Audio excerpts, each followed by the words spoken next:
Welcome to the Dakota Live podcast. I am your host, Robert Morier. The goal of this podcast is to help you better know the people behind the decisions. We introduce you to chief investment officers, manager research professionals, senior sales leaders, and other important players in the industry who will help you sell in between the lines and better understand the investment sales ecosystem. If you're not familiar with Dakota and their Dakota Live content, please check out Dakota.com to learn about their services. This content is provided for informational purposes and should not be relied upon as recommendations or advice about investing in securities. All investments involve risk and may lose money. Dakota does not guarantee the accuracy of any of the information provided by the speaker who is not affiliated with Dakota. Not a solicitation, testimonial, or an endorsement by Dakota or its affiliates. Nothing herein is intended to indicate approval, support, or a recommendation of the investment advisor or its supervised persons by Dakota. Joining me at the desk today is DiDomenico. Welcome to the show, Dan. Thanks for being here. Thank you, Robert. Thanks for having me. We really appreciate it. I know it's a very busy time of the year, particularly in your seat here at Dakota. So we appreciate you making the time. Busy, but I'm excited to be here. Oh, good. Well, before we introduce our guest, I wanted to share more about Dan and his role with Dakota. Dan is the president of Dakota. You've been with the firm since 2008. In his role, he has significant experience raising assets as well as guiding product development, helping develop the sales strategy for each of Dakota clients. In addition to his leadership responsibilities, Dan is an active member of the investment sales and membership services teams with primary relationship responsibility for a group of institutional consultants, independent broker-dealers, banks, and RIAs. Prior to joining Dakota, Dan worked in product management and investor relations for The Hartford and Penn Square Real Estate Group, respectively. And you began your career at Vanguard, where you worked with institutional clients, I believe, for about 8 years. That's right. Oh, great. And last but not least, Dan is a graduate of Villanova University, where he graduated with a BS in finance. So we've got a Fordham grad here too. Are you ready for that? I'm a little concerned. I found this out in pre-taping. I found out that we've got a Fordham grad and we've got a Villanova grad. So far seems go Jesuits. That's right. Go Jesuits. Things are okay so far, as it should be coming from Jesuit schools. That's right. Well, you've been here nearly since the beginning of Dakota, and I know there's been a tremendous amount of growth over the years, and we're sitting in part of that growth now at these studios. As you've seen the changes at Dakota and then the changes in the industry since you started, probably in the height of the financial crisis. It was, yeah. Well, here with Dakota started in 2008. April of 2008. Good timing. So right in the face of the great financial crisis. It was good timing because you know what, you learn a lot. And it's during those types of periods that you reflect on now as we're going through a period of volatility. And now that I'm one of the elder members of the team and have the experience of going through that, I'm able to share with them some of the experiences and how we handled and conducted ourselves then and what we can learn and grow from in this period now. Because they'll remember this one as well as they move on in their careers. But taking a step back, thinking about how Dakota has evolved over the years, we have seen tremendous growth. I've been quite fortunate to have had a very unique and a seat here at the table where I've participated, contributed to, but also just witnessed all this great growth that's come together. But what's really important for me and for Dakota and for all of our members now is that central to what we do really has not changed. It's really just how we have delivered those services, how it's expanded in support of asset managers that are looking to grow their businesses and the role that we play in that. That's what's changed the most over the years. And it's grown to this great studio that we have here and being able to deliver content and information to make the life of an investment sales professional easier. We were kidding before we were getting on here how challenging the industry is. We all know that. It's very challenging. So what is that we can do in our role here at Dakota to make their lives just a little bit easier, a little bit more efficient so they can be more productive? And that's what's evolved and continues to grow. Like for example, now we have these great Dakota networking events because we're just trying to create a community around what it is that we're all trying to accomplish. So from a member standpoint, it's been wildly well received. And just last night we were in Richmond and we had a cocktail event.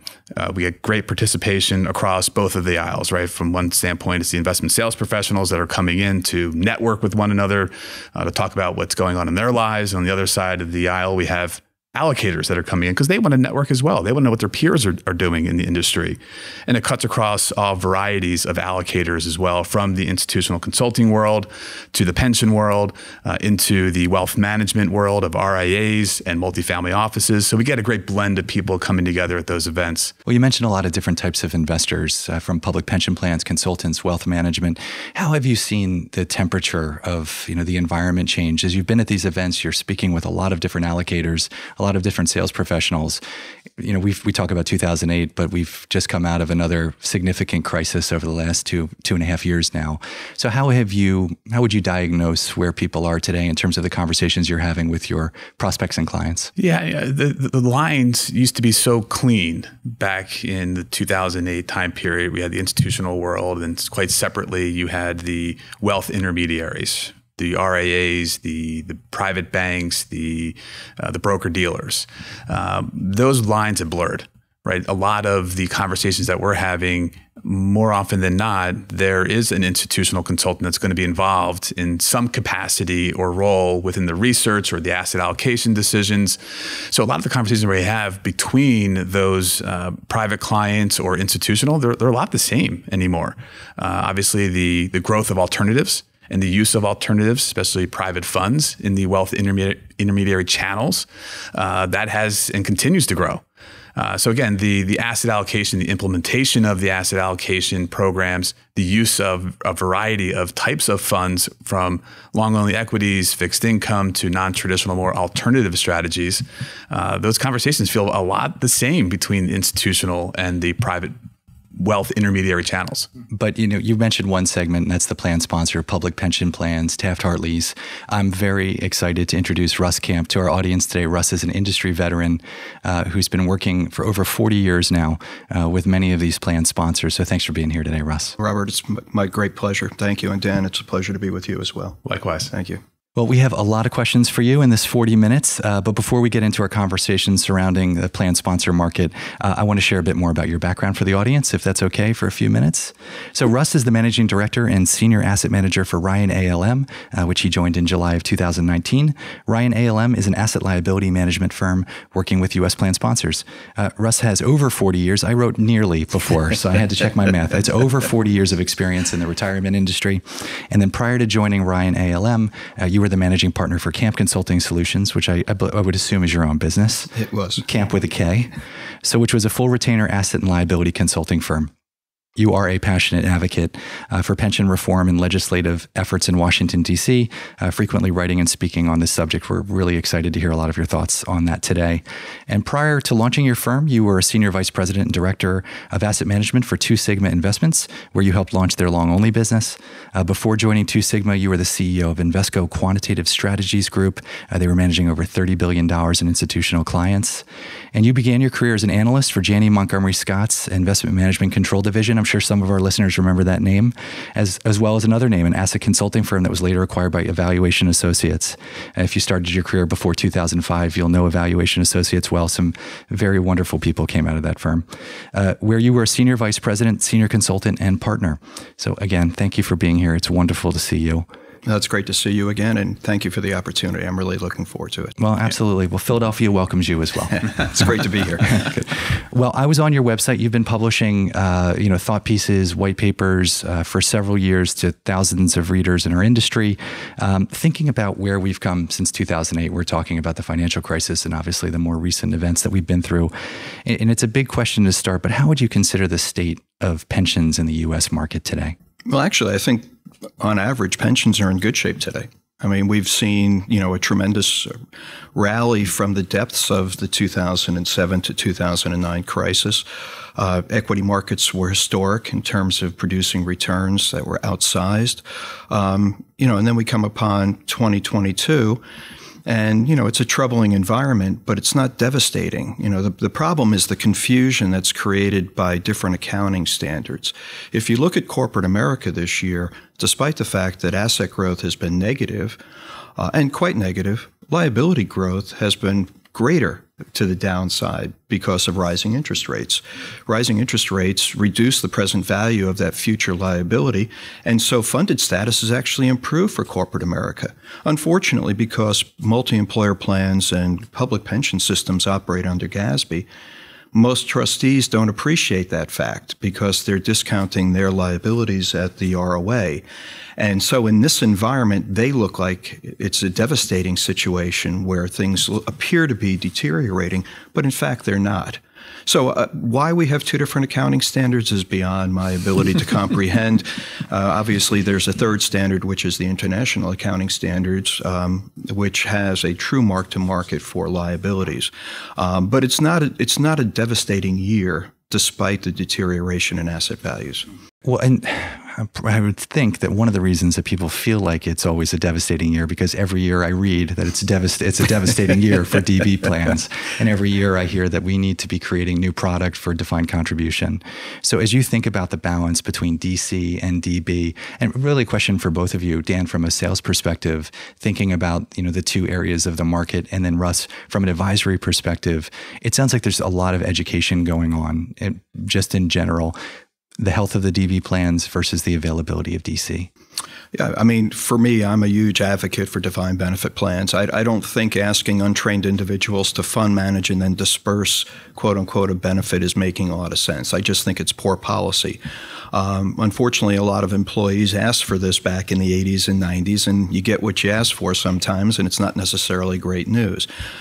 Defined benefit plans should be the backbone of our retirement industry. Defined contribution plans should occupy that supplemental position that they were originally designed for. Within the defined benefit space, we've witnessed a great resignation during COVID. There's been a lot of fluidity in terms of the workforce. If I'm a plan sponsor and I realize that for the first time in over 2 decades, my pension plan may be producing pension income as opposed to pension expense, maybe it gives me an opportunity to reevaluate the use of defined benefit plans going forward. At one point in time, according to the Department of Labor, we had more than 45% of our private workforce covered by a defined benefit plan. Today, it's about 13%. And within that 13%, a big chunk of that, unfortunately, are in frozen and terminated plans. So the thought that we could potentially see a revitalization of defined benefits, because now, instead of harming those income statements, they may be positively influencing them. Let's hope, because I think, again, that needs to be the backbone of our retirement industry. Yeah. Look, I go back to my days at Vanguard. I worked very closely with defined contribution, defined benefit plans. Back then, the new products that were being rolled out were the target date funds. Prior to that, it was the life cycle funds. But you're still putting a lot of the onus, a lot of the responsibility on the plan participants. So there's always a lot of education that went around that. And more often than not, those decisions that were being made, because if you think about the timeline that many of the participants have in those plans, they're not thinking and allocating along those lines, where the target date funds were supposed to help with those decisions. If you plug in, you can allow that glide path then to naturally evolve as you get a little bit older to be more conservative versus having more risk when you're in a younger age. We haven't seen a lot of great products in evolution after that. And I think that's coming, because I know Vanguard, I know others are talking about how to incorporate alternatives and private funds into retirement plans. It's going to be tricky, but it's appropriate there. If you think about the timeline and the duration of the time that you're in those plans, matching that with the duration and the term of a private fund, there's a potential match there. There is a potential match. I'm just not sure how the liquidity works for people who are transitioning jobs. If we had people operating with more of a lifetime employment mandate or mantra, then maybe it works a little bit better. But my point about defined contribution, though, is I think I'm mostly concerned about the financial wherewithal of the average individual in this country. I just don't think there is a lot of disposable income in this inflationary environment. The pressures are mounting. What is the first thing that goes? Well, it's the funding of their retirement program. The other problem, too, is that retirement accounts under DC framework tend to be glorified savings accounts. Somebody goes through a transition with work, they immediately look for bridge loans out of their 401k. And so, again, great as a supplemental form of retirement income. As somebody's primary, I just have a real problem with that. So, and then you mentioned target date funds. I mean, target date funds were designed to protect the participant. Well, it doesn't make sense that in this environment, those closest to retirement have the worst performance relative to those in their 20s. And again, a lot of it has to do with the fact that we've gone through 4 decades of a declining interest rate environment where a lot of these products were tested with this huge tailwind behind us. Now, unfortunately, we have this headwind blowing like any hurricane that's hit Florida. And, you know, a lot of these products now are getting their comeuppance because they haven't gone through a sustained period of rising interest rates, sustained period of inflation, and Fed policy decisions that, you know, leave a lot of uncertainty. Well, you mentioned rising inflation, you know, a rising inflationary environment as well as rising interest rates. NEPC did a study recently where they polled about 44 plan sponsors talking about what they see are the biggest risks over the next few years. Those were 2 out of the 3. The third was declining corporate profit margins. Well, so that comes next. It does. It does. It's a domino effect for sure. So anything else that you think we should be looking out for? I mean, those are obviously very significant challenges that plan sponsors and the pension market is going to face over the next few years. I was surprised that geopolitical risk didn't come up on that list as well, but it seems like obviously the domestic challenges that we're facing today seem to be at the top of mind. Well, I definitely agree with you. I think there should be concern about what's happening with Russia and the Ukraine and the impact that has on food and, you know, fuel and a number of other chemicals that are vital to our own production capability. But let's look domestically. I mean, one of my greatest concerns is what's transpiring in the Mississippi River. The river recently has begun to rise again, but we were at historic lows in terms of the ability to transport goods to the port of New Orleans. Barges had to be operating at less than full capacity, which increases expenses and contributes to that inflation. I mean, we have COVID still, you know, whether you're looking at zero tolerance in China or even here in the States. I mean, it impacts production. And so when you have so much demand for goods and services because of all the stimulus that's been provided to the average American, and we still have pretty significant savings, you know, that excess demand needs to be met with production. If it doesn't, then that's where you get that spiraling inflation. You know, we have an unemployment rate right now at about 3.6, 3.7, historically low. When we last had inflation nearing double digits and interest rates above 10%, you had unemployment close to 10%. In this inflationary environment, I find it difficult to believe that a Fed funds range of 3.75 to 4 is going to tamp down economic activity when you have full employment and you still have pretty significant savings relative to where we were pre-COVID. Dan, how about on your side, just in terms of questions, concerns that your clients have? I would assume they cover a lot of the same, but any patterns emerging from your perspective, and how would you address those patterns as you're thinking about, you know, kind of more of a consultative sale? Yeah, so not surprising, but the more defensive strategies that we work with, they are much more in favor and far more topical. They come up a lot more in these types of periods, right? I mean, we work with an equity income strategy that during that great equity bull market, especially on the growth side, the conversations around, you know, why would you own something that has downside protection? What is downside protection? Why do we need that? So all of this reemerges, right? So within our conversations, it's about how can you generate differentiated returns that aren't highly correlated to the equity markets. You know, what role do you play in that portfolio? We're obviously now talking a lot more around private credit. And certainly with higher rates, how can you generate a return stream from credit that isn't maybe exposed to corporate America, where maybe we haven't seen the spread quite blow out in fixed income. Obviously, it's been a challenging year for fixed income as well. But now thinking about our duration risk, when do I put on duration risk? Where can I look to generate those higher levels of income and yield, but from different places? And so that's where a lot of our conversations right now are centered. But look, we still have a lot of exposure to growth and to equity. That's a big part of our business. So it's having those conversations around, look, here's what you own, And I think that sometimes people get away from that. We look at the daily volatility in some of these strategies, and some of the selling pressures that we've seen certainly been indiscriminate. Part of it's been due to those macro factors. Part of it's also been these companies that are going through transition or about to go through that earnings reset that everyone is expecting. So they're starting to price that in.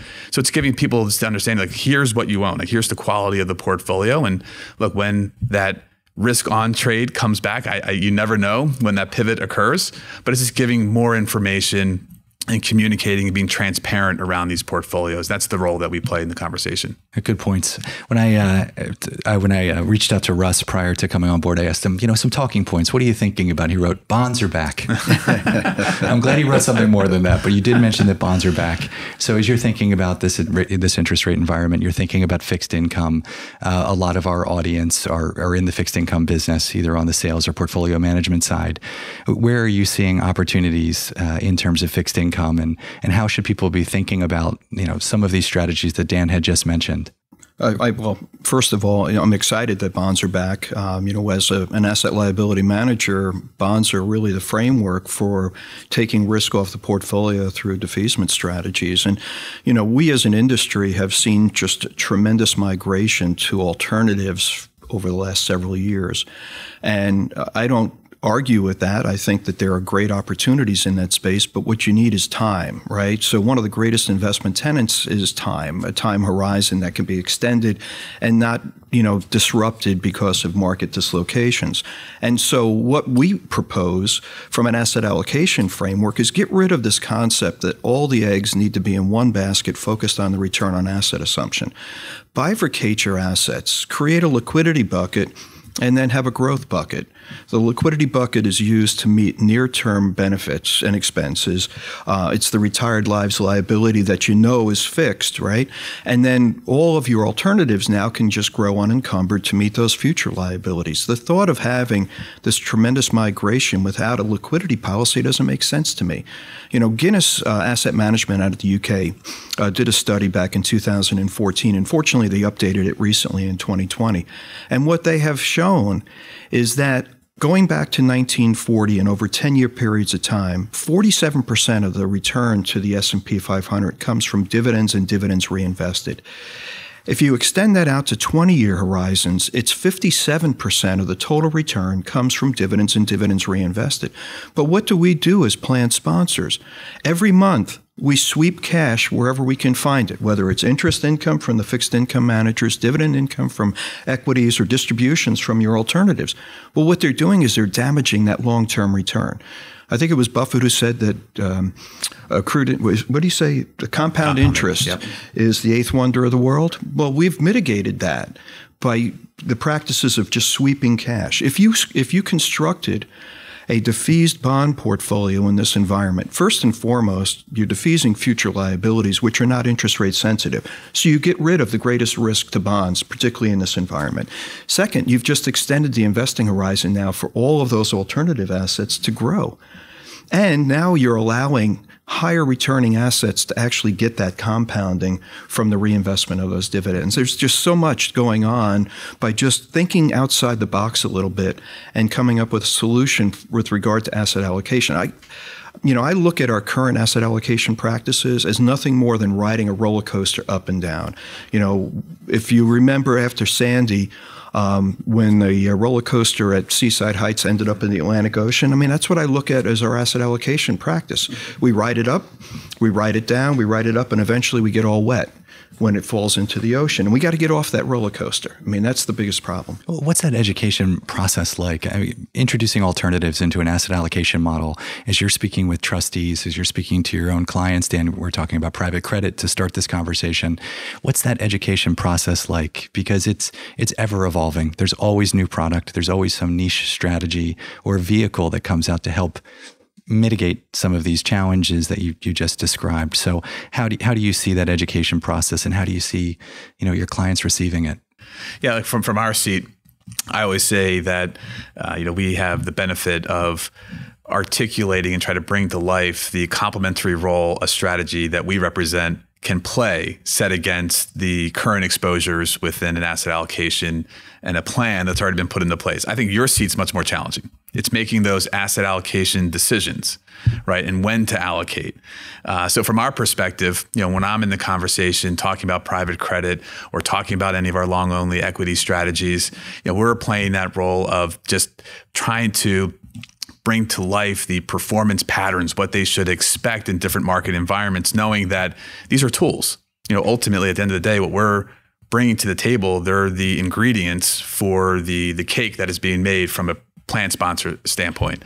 So I always feel like we have that benefit of being able to sit back and just say, look, like here's, and I can't say that all of our portfolios are going to perform in every given market environment. What I can do is say, and there's a lot of consistency to this. So we're fortunate to have great managers that understand their role. They do perform when they're supposed to perform, but making sure that we're connecting the right end allocator, the long-term, more strategic allocator, to understand what are those market environments in which they should perform. So I always think, and we always say that the harder job is Russ giving the advice and the guidance around creating those asset allocation programs, because that is challenging in these kinds of environments. Well, yeah, it's challenging because we've been doing the exact same thing for the last 4 to 5 decades. I mean, I got into the business in 1981, and at that point in time, we had basically a bank trust department running a balanced portfolio, and that was perceived to not be appropriate. And so, we broke apart that model and started to bring in specialists. And now where are we today? We're going back to an OCIO model where you have one manager who now is responsible for the allocation of those assets. So I'm not sure that going full circle has really been beneficial. It's still the same thing. It's a singular focus on the return on asset assumption. If that's not achieved, then obviously the contributions into that plan have to go up. I mean, I can give you a situation that's just incredible. In 1999, the average public pension system was well funded. It was about 120 to 125% funded. It was unfortunately at that point in time that interest rates dipped below the return on asset assumption. And so it was perceived that bonds were going to be an anchor to windward. And so we started to migrate significant assets to first equities. And then we went through 2000 to 2002, and then we went through 2007 to 2009, and that just proved, with a 2% return for the S&P for that decade, that wasn't a strategy that was to be employed. And then we migrated tremendous assets over to alternatives, and it'll be left to be seen exactly what's happening under the surface right now because they're not mark to market. We don't necessarily know what's happening. And plus, with regard to private debt, we've not been through an economic crisis with this asset class. It'll be interesting if things deteriorate, if the Fed is aggressive, continues to be aggressive, and rates rise, what it does to corporate America if corporate profits begin to deteriorate, if their ability to fund that debt that they've taken on. So it'll be an interesting challenge over the next couple of years. The strategy that I'm espousing right now buys time for all of that effort to work its way through. There's no reason to be forcing liquidity in an environment where natural liquidity dries up. We've seen that in every environment. You think you have an uncorrelated portfolio, and then everything correlates to one, right? And so what we look at is creating a situation where you have a sleep well at night strategy, where you don't have to worry about what's happening on a day-to-day basis because each and every month for the next 5, 10, 20 years, whatever, is taken care of because you've defeased these fixed income assets to meet those specific liabilities. And now everything else that you have can just grow. Sometimes it'll grow well, sometimes it'll perform poorly, but at least you're not going to be forcing liquidity at the bottom of those market cycles. Well, every time I feel like we have it somewhat figured out, new legislation is introduced, new regulations are deployed, and we have to figure it out all again. So as you think about the legislative changes that have been going on over the last couple of years, the regulatory environment, what have the conversations been like with plan sponsors in that regard? And how should asset managers be thinking about some of those legislative changes that have been employed over the last couple of years? Well, you have a huge opportunity. Many times when we talk about legislative changes, we kind of sit back and say, "Oh my goodness, can you believe what our government's done again?" But in this particular case, you had an attempt on the part of multi-employer plans to put forward the Butch-Lewis Act back in 2018. It got past the House in 2019, but was never taken up by the Senate. Biden comes in as president. Congress creates ARPA. He signs it into legislation in March of 2021. And now you have roughly 350 multi-employer plans who are going through an application process with the PBGC to receive grants of what's called special financial assistance. This is an incredible opportunity for that segment of our defined benefit universe to actually dramatically improve their funded status. And so there are priority groups 1 through 6, and then there are a host of others that are going to be able to file after the priority group 6 files next year.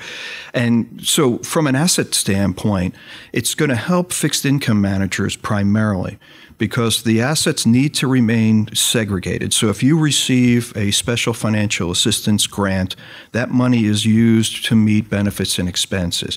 It has to be invested 67% in investment-grade bonds, and the remainder can be invested in return-seeking assets. Now, initially, when the ruling came out by the PBGC in their interim final rules, it was 100% investment grade. It did not say that the bonds needed to be used to defease the liabilities, so that in this total return environment, unfortunately, anybody receiving assets earlier in the year will have seen some damage to that portfolio, because we know the ag was down over 15% through October. Rates have come down recently, so bond performance has improved, but still, it's been a painful year.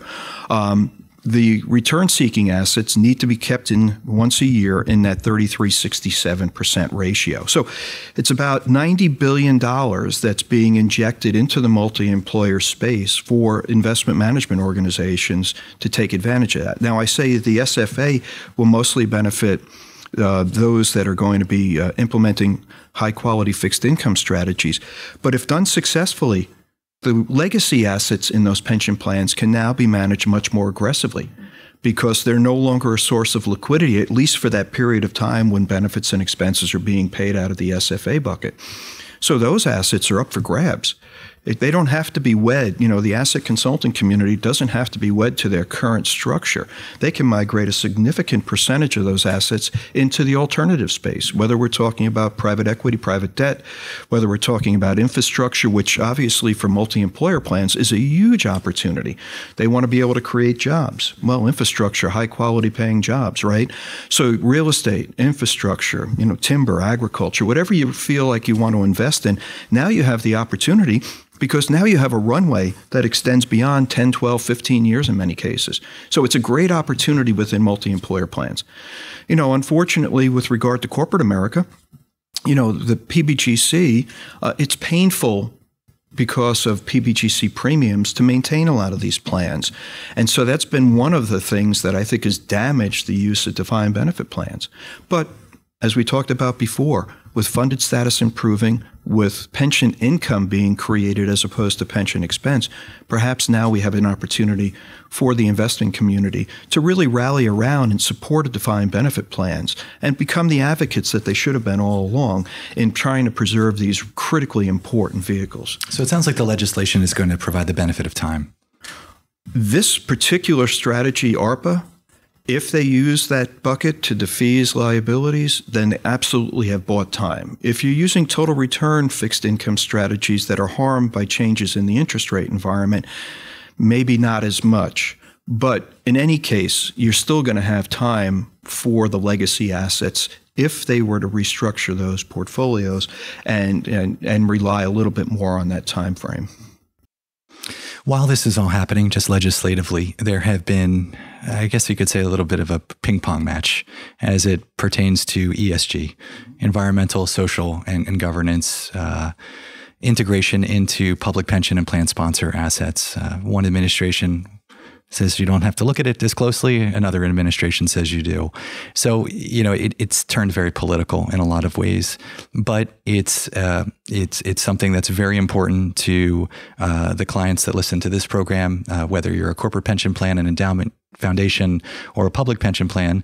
And asset managers have been incorporating and integrating ESG at a breakneck speed over the last few years. So as you see it from your seat, working with plan sponsors and thinking about the legislative changes that have happened over the last few years, as it pertains to the U.S. Department of Labor announcing these they're always called final rules, which I find ironic. But then they get up to final rules. Exactly. Final squared. Yeah. So I would love to hear your thoughts. And Dan, I'd love to hear from you too, just how clients are asking those questions around ESG and sustainability. It's still the topic that comes up all the time. All the time. No, I'm sure it does. And I think it's going to be an input, and it will continue to be an input into a decision-making framework. But I'm not really sure that we've come up with a way to truly evaluate the value added from some of these metrics.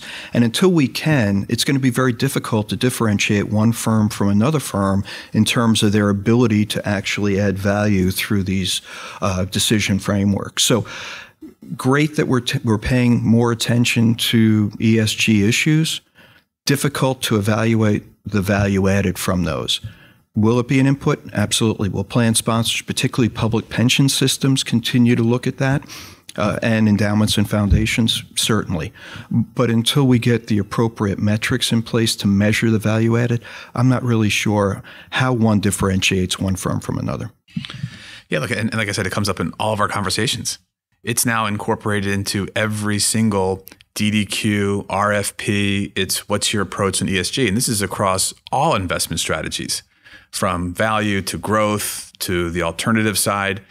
That metric, that understanding of how it is incorporated into an investment process, I mean, we're already there. Now, to your point around what's the impact, right? What's the actual impact that these strategies and how it's being implemented, what kind of positive impact it is actually having, and is it the intended impact? So I think that's where we are now. A lot of our conversations as well, when think about new products or solutions, nobody wants to give up performance, right? You can't sacrifice. Well, as a fiduciary, you're not supposed to sacrifice performance. So it's that delicate balance between, we want to have a positive impact, we want to be ESG, but at the same time, we have an obligation, we have a fiduciary responsibility to perform and have the best vehicles out there. So I think there's going to be a lot more to come. We're in constant conversations with either our members or potential investment partners that we can bring to the markets to understand, well, what is their solution? What separates them? How are they differentiated? And so there's a lot of interesting conversations going on right now. I don't think the asset flow has quite turned that corner. And I think that's the next leg to this, as there's more products, as there are strategies that can perform and that you can measure and show the impact that they're having. That's where you're going to see a lot more, that opportunity set is really going to expand when we see that all come together.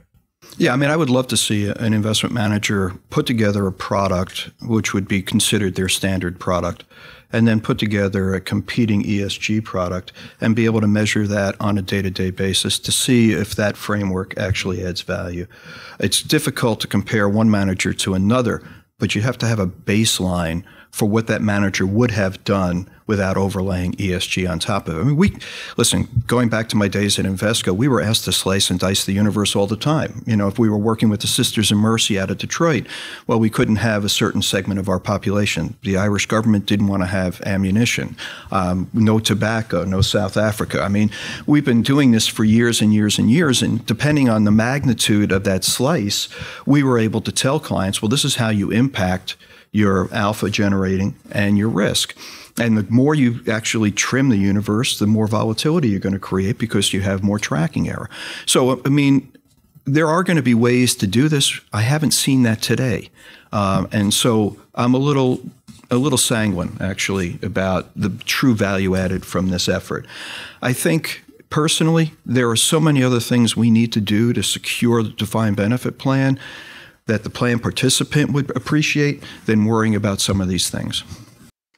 Well, whatever you do, make sure you write down your policies and you follow them to the letter. Otherwise, talking about regulatory risk, some asset managers out there have seen what happens when you don't follow those policies as it pertains to ESG. So I think it's going to continue to be a topic for many years to come. And obviously, as Dan had mentioned, it is part of our DDQ and RFP process now. So it is the future.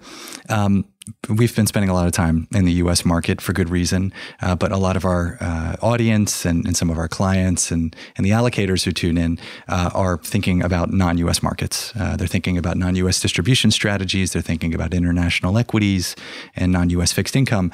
And it wouldn't be a pension crisis if the U.K. wasn't involved, our cousins overseas. So how have you been seeing that play out, and what does that mean from an asset allocation perspective in that market relative to the U.S.?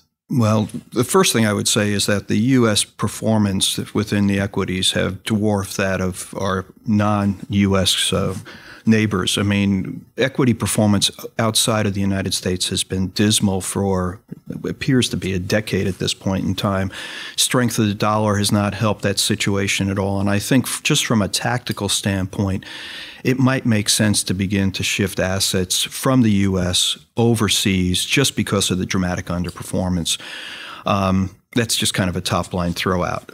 With regard to the U.K., we had a pension crisis that unfolded in late September and early October that almost brought down the entire pension marketplace. I mentioned to you before that UK pension systems, as well as other entities outside the U.S., operate under IASB standards, and so that's a mark-to-market. Well, funded status based on mark-to-market was really poor in the UK.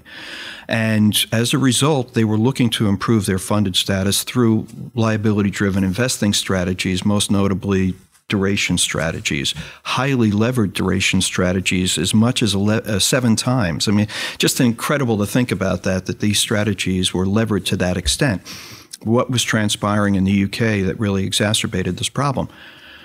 Similar to the US, you had rising inflation. The UK's inflation scenario is worse than that of the US at this point in time. So Bank of England is raising rates, long gilts are rising.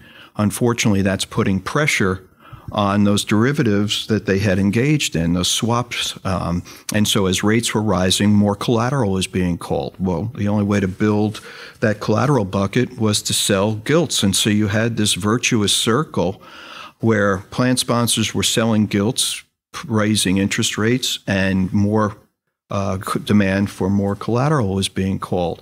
If the Bank of England didn't step in, there would have been a real crisis. Now, I'm not saying that we're through that. We're through the worst part of it. But a lot of those plans were harmed. And a lot of people thought that derivative strategies for duration made perfect sense. But again, I get back to my point I made earlier. Unless you're my age and in the business 41 years, you did not see a bear market in bonds. You did not see double-digit interest rates. You didn't see the impact of inflation. And so I think a lot of us have just become complacent that rates were going to be low forever, and that the Fed was always going to be there to step in, whether it was the Fed or the Bank of England in this particular case, that during periods of uncertainty, of dislocation, that they were there as the savior, the last resort to step in, provide liquidity. And I think that environment's gone. And it'll be interesting to see what transpires next. So I think when we're talking with plan sponsors, we need to remind them of that fact, that you had 4 decades of a tailwind. Now you have a headwind. And things that you thought made sense in that previous environment may not make sense. And so let's come up with structures, with thought processes that are going to take, actually be used appropriately, I think, over the next decade as opposed to what's transpired over the previous 4 decades. Thanks, Russ. Well, Russ, we hope we get many more years of your industry expertise, thoughts, and opinions. We really appreciate it. This has been a wonderful conversation. Dan, thanks so much for joining us as well. Thank you, Robert. For your insights. They were also equally interesting. So we appreciate you being here in Philadelphia. We appreciate you being here in the Dakota studios. If you want to learn more about Russ and Ryan ALM, please visit their website at www.ryanalm.com. Additionally, you can find a wealth of plan sponsor insights and observations on Russ's blog at www.kampconsultingblog.com. That's Kamp with a K. You can find this episode and past episodes on our website at www.dakota.com or your favorite podcast platform. We are also available on YouTube if you prefer to watch rather than listen. And again, Russ, thanks for joining us today on the Dakota Live podcast. Dan, thanks for being here. I wish you both happy holidays and safe travels ahead. Thank you. Thank you. My pleasure. Don't say goodbye.